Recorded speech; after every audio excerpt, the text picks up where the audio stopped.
Okay, let's unpack this. So, um, imagine you are sitting on a crowded subway train. Okay, I'm picturing it. You're just, reading a book, minding your own business, when suddenly you smell smoke, Oh, that's not good. right? You look up, and the car is visibly filling with this thick gray haze. Your heart starts pounding, Naturally. and your immediate instinct is to look around, right? You're seeking confirmation from the other passengers. But everyone else is just scrolling on their phones. Like nothing is happening. Exactly. Someone is sipping a coffee. Someone else is casually adjusting their headphones. I mean, no one is coughing. No one is panicking at all. That sounds incredibly surreal. It is. And if you stand up and scream, like, fire, Yeah. you are immediately going to be labeled as the crazy person. You're the disruption. You become the problem in the room. Yeah. So you sit there, literally inhaling smoke, Yeah. while your brain desperately tries to reconcile this life-threatening physical reality with the absolute chilling normalcy of the social reality around you. Wow. Yeah, that's a terrifying scenario to picture. It really is. And today's Deep Dive is about the agonizing psychology of living inside that exact moment. Because the danger in that subway car isn't just the smoke, right? It's the profound isolation. Right. The isolation is key. And that isolation is actually the core architecture of the source material we're exploring today. We're looking at this really brilliant, highly analytical breakdown from Coherence bits. Yes, focusing on a song by Lena Fayre called I Am Not a Man. Exactly. But we really need to emphasize that we aren't approaching this as a standard music review. No, not at all. The breakdown treats this piece of art as a psychological and philosophical text. It dissects how lyrical subtraction and musical structure can perfectly map that incredibly complex, often unnameable experience of relational dissociation. Yeah, it's like we are diving into how language literally fractures under the weight of a crisis. Right. How our physical bodies attempt to process cognitive overload and, how a person defines their own reality when the dominant culture aggressively refuses to give them the vocabulary for it. Which is a huge theme in this breakdown. It really is. And it all begins with how you even introduce yourself in that kind of hostile environment. Like, if the traditional labels don't fit, how do you stake a claim to your own existence? Well, you map the negative space. Oh, I like that. Map the negative space. Yeah, the breakdown points out that the very first lines of the song establish a fascinating mechanism for identity. She sings that she is not a man, but rather feels more like emptiness and solitude. Right. Emptiness and solitude. What's fascinating here is the refusal to play the standard game of cultural categorization. When most people reject a label, they immediately reach for a different pre-approved label to replace it, you know? They just swap out one noun for another. Exactly. Like you expect the next line to be, I am a woman, or I am a spirit, or something equally definitive. Right. But she completely sidesteps the entire framework of identity politics. I mean, she is basically identifying as a spatial condition. Yes, she is claiming the identity of a gap. And a gap is not a synonym for nothing. Say more about that. Well, if you look at architecture or sculpture, the empty space, the negative space, is what actually defines the structure. Like, an empty concert hall has a very specific resonance precisely because it is empty. Oh, that's a great point. By refusing a rigid cultural noun, she is creating a void that can actually measure the environment around it. But the source material notes a pretty sudden pivot right after that, doesn't it? It does, yeah. The lyric shifts from this vast metaphysical emptiness to something incredibly grounded and biological. She describes feeling more like chemicals coming through. Right. So she goes from being a void to being this biological medium. I'd say it's an evolution rather than a pivot. I mean, once you strip away the social categories and the ego-driven narratives we tell ourselves about who we are, what is actually left. With biology, I guess. Exactly. Tissue and chemistry. In this framework, emotion is no longer treated as traditional psychology. Meaning what exactly? Meaning you aren't analyzing your feelings to assign them moral weight. You aren't saying, well, this feeling is good or that feeling is bad. Oh, I see. Instead, emotion functions as pharmacology. It is a weather front moving through the human nervous system. She is experiencing her own identity as a conduit for pure signal. Okay, wait, I gotta push back on that a little bit, though. Okay, go for it. If you define yourself merely as a gap where weather passes through, or just a passive vessel for chemicals, aren't you completely surrendering your agency? How do you mean? To use an analogy, it sounds like she's choosing to be a thermometer, which, only passively reads the temperature of the room. Right. Instead of being a thermostat, which actually has the power to change it, I mean, why would you want to abandon the illusion of control entirely?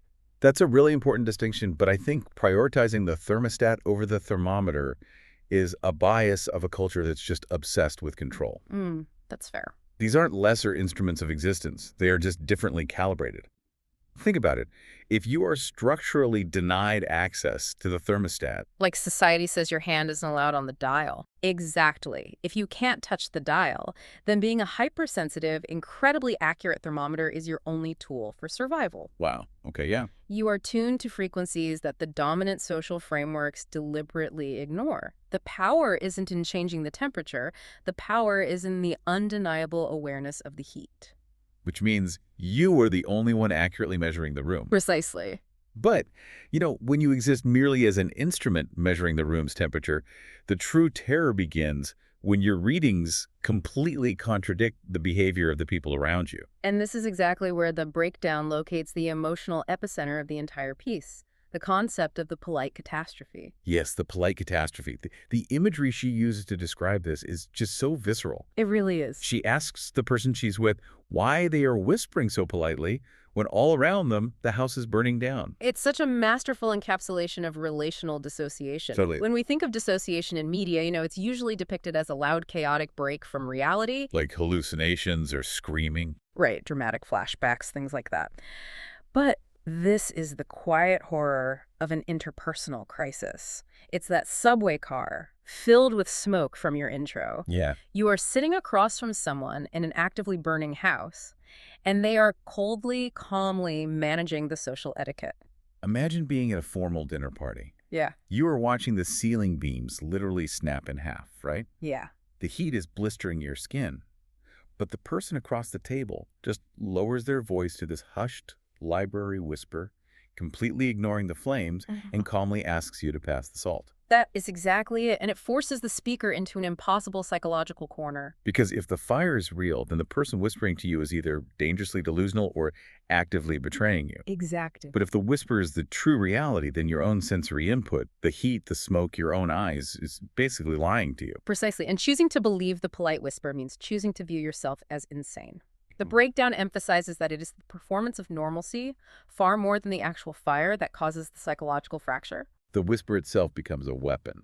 A weapon of gaslighting, yeah. The speaker is caught in this agonizing gap between the physiological reality of the heat she feels and the manufactured social reality she is being forced to witness. And if your sensory reality and your social reality are in a fight to the death, communication simply cannot survive the crossfire. No, it breaks down completely. I mean, you can't navigate a relationship if you can't even agree on basic physics. You completely lose a shared reality. And the Coherence Bids analysis highlights how the song tackles this through the concept of epistemic exclusion. Epistemic exclusion. Yeah, it's the sensation of being systematically shut out from the mechanisms of truth. The lyrics lay out this cognitive dissonance so perfectly. She says, I hear what you say, but not what you're saying. I know it's a game, but what are we playing? It is the ultimate double bind. Yeah. Epistemic exclusion means you are trapped on the game board, You can feel the rigid structure of the squares beneath your feet, but the rule book is intentionally kept locked away from you. So you're playing blind. Basically. The literal message she's receiving completely diverges from the meta message. Right. So the literal message from the whisperer might be like, everything is fine, I am calm, we are safe. But the meta message, which is conveyed through the rigid body language, the forced lowering of the voice, the absolute refusal to acknowledge the speaker's panic. It's aggressively telegraphing something else. Exactly. It's saying, do not push this. Your panic is the problem, not the fire. Wow. And she is absorbing both of these deeply conflicting signals at the exact same time, and her brain just cannot resolve the paradox. Okay, let me play devil's advocate for a second here. Sure. The analysis frames this polite whispering as a mechanism of exclusion, right? Almost like the whisperer is pulling the strings. Yeah, that's how it feels. But what if the person whispering isn't maliciously gaslighting her? What if they are equally terrified of the flames, and this polite niceness is simply a trauma response? Oh, like a survival mechanism. Yeah, like an evolutionary play-dead instinct. They might subconsciously believe that if they just keep their voice down and act normal, The predator, the fire, won't notice them. That's a very fair, very empathetic reading of human behavior. I mean, people in crisis rarely act like cartoon villains. Right. They're usually just drowning in their own flawed coping mechanisms. The Whisperer might genuinely be paralyzed by denial, Yeah, that makes sense. but the source material's focus is really on the mechanism of the breakdown itself. Regardless of the Whisperer's intent, whether it's calculated malice or sheer blinding panic, the impact on the speaker is identical. The beans are still falling on her head. The beams are falling, and she is entirely isolated in her awareness of it. Intent doesn't change the voltage of the double bind, you know? Yeah, a shared delusion of safety is still a delusion. Exactly. She is still experiencing epistemic exclusion because her reality is still being actively denied by the only other person in the room. And when the human brain is trapped in that irreconcilable space for too long, the very structure of language begins to buckle under the sheer pressure of the paradox. Which is where the brilliance of the song's actual composition really comes into play. Oh, absolutely. The structural breakdown mirrors the psychological one. It's not just Yeah. a lyrical theme, right? It is baked into the audio itself. Yes. The chorus just starts repeating relentlessly. Like the house is falling down. It's like the house is falling down just over and over. The breakdown identifies this as mimesis. The repetition isn't just describing a falling house, the repetition is the falling. Oh, wow. Let's think about how pop music normally utilizes a looped chorus. It's designed to create a predictable groove, right? Yeah, you anticipate the drop. You settle into the rhythm, and your brain actually releases dopamine because it recognizes the pattern. It's comfortable. It's a resolution. Exactly. But here, the song weaponizes that exact mechanic to induce anxiety. The repetition creates the dread of a dynamic that constantly resets but never actually lands. That sounds exhausting. It's the sensation of falling in a nightmare where you never hit the ground. A conversation with the polite whisperer that just loops eternally without ever reaching a shared truth. So you are perpetually in the act of collapsing. Yes. And then the ultimate fracture happens. The syntax of the lyric itself just disintegrates mid-thought. She sings, oh, what have I done? What? The linguistic structure entirely fails her right there. Here's where it gets really interesting to me. Think about audio feedback. Okay. Like when you hold a microphone too close to a speaker, the mic picks up its own output, feeds it back into the system, amplifies it, and picks it up again. Right. And it gets super loud. Exactly. Yeah. Within seconds, it becomes this unbearable screeching loop. That stuttering lyric is the human equivalent of an audio feedback loop. Oh, that's a great analogy. Right. The speaker's trying to process her own grief, the guilt of the burning house, the denial of the polite whisperer, and the cognitive load is simply too massive for sequential language. It just overloads the circuits. Yeah. The brain's language centers pick up the trauma, try to output it, but the social environment rejects it. So it feeds right back into her own mind until the system screeches to a halt. That is a phenomenal way to understand it. The fragmentation, that what. It's not just a stylistic flourish, it is the sound of the crash. The actual crap. Yeah. Sequential language requires a foundation of logic, chronological order, and most importantly, a shared reality with the listener. Which she doesn't have.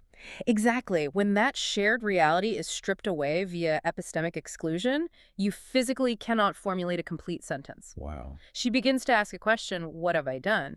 Which shows she is internalizing the blame for the fire, attempting to find causality where there is none. But her mind literally catches on the jagged edge of the trauma and loops. So your reality is being aggressively denied, your language centers have collapsed into an audio feedback loop, and the house is still burning. Still burning, yeah. When the mind completely fails like that, how do you survive the collapse? I mean, what is the physical mechanism for getting through the next 60 seconds? You bypass the mind entirely. You rely on what the breakdown terms a somatic philosophy. Somatic meaning the physical body. Right. When cognitive processing basically blue screens, the nervous system has to take the wheel.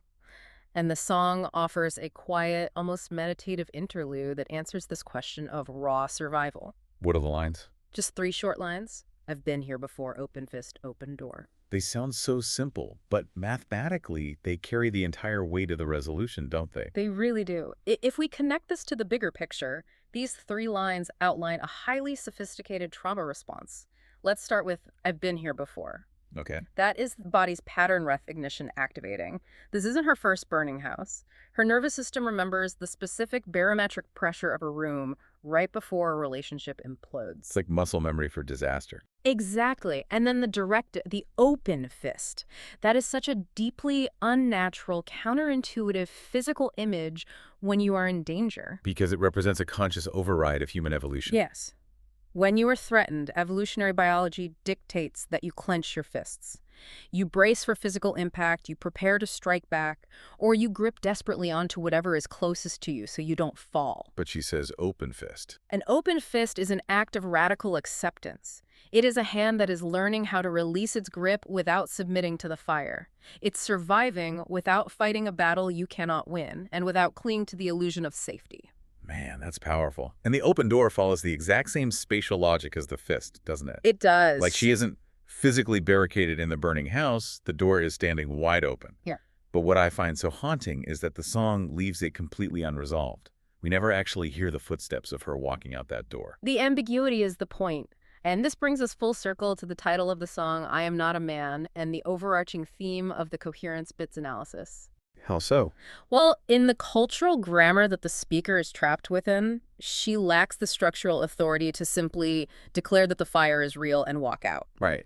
Historically and culturally, it is men who have been granted the automatic permission to define objective reality. To say, I am not a man, is to acknowledge that she is navigating this inferno without the socially recognized instruments to demand that her panic be taken seriously. So what does this all mean for you, the listener? What do you do when you realize you are sitting in your own metaphorical burning house? It's a tough spot to be in. Because we have all been in that subway car. We have all experienced moments where our internal alarms are screaming, but our boss, our partner, or our family is just calmly passing the salt and treating our distress like a nuisance. Absolutely. How do you apply this open fist mentality when you find yourself trapped in that polite catastrophe? The most vital application is internal validation. Internal validation. Yes. If you have ever felt that you lacked the vocabulary or the societal permission to name your own reality during a crisis, this breakdown is a reminder that your sensory experience is valid. That's a huge takeaway. Your internal thermometer might not look like the dominant culture's thermostat.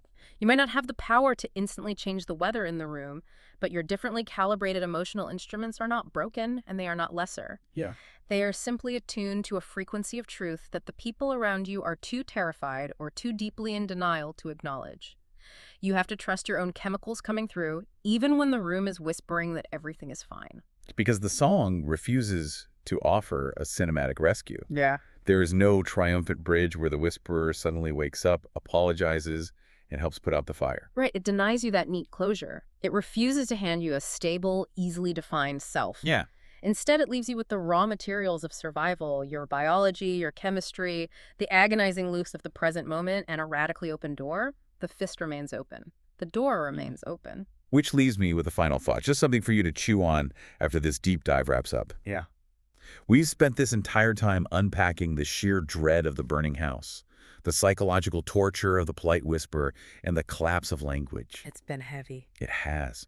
But let's rewind all the way back to the beginning, to that negative space, Okay. to the emptiness and solitude she claims as her identity. We framed the open fist and the chemicals coming through as emergency survival tactics. But what if there is a hidden evolutionary superpower buried in that negative space? What if true resilience isn't actually found in successfully escaping the burning house? What if it's not about frantically trying to extinguish the flames or finally screaming loud enough to make the polite whisperer admit they smell smoke? And what is it? What if ultimate resilience is learning how to mutate into a completely new form of life? Pure signal, pure chemistry, negative space that the fire simply can no longer destroy. Just something to think about the next time you smell smoke.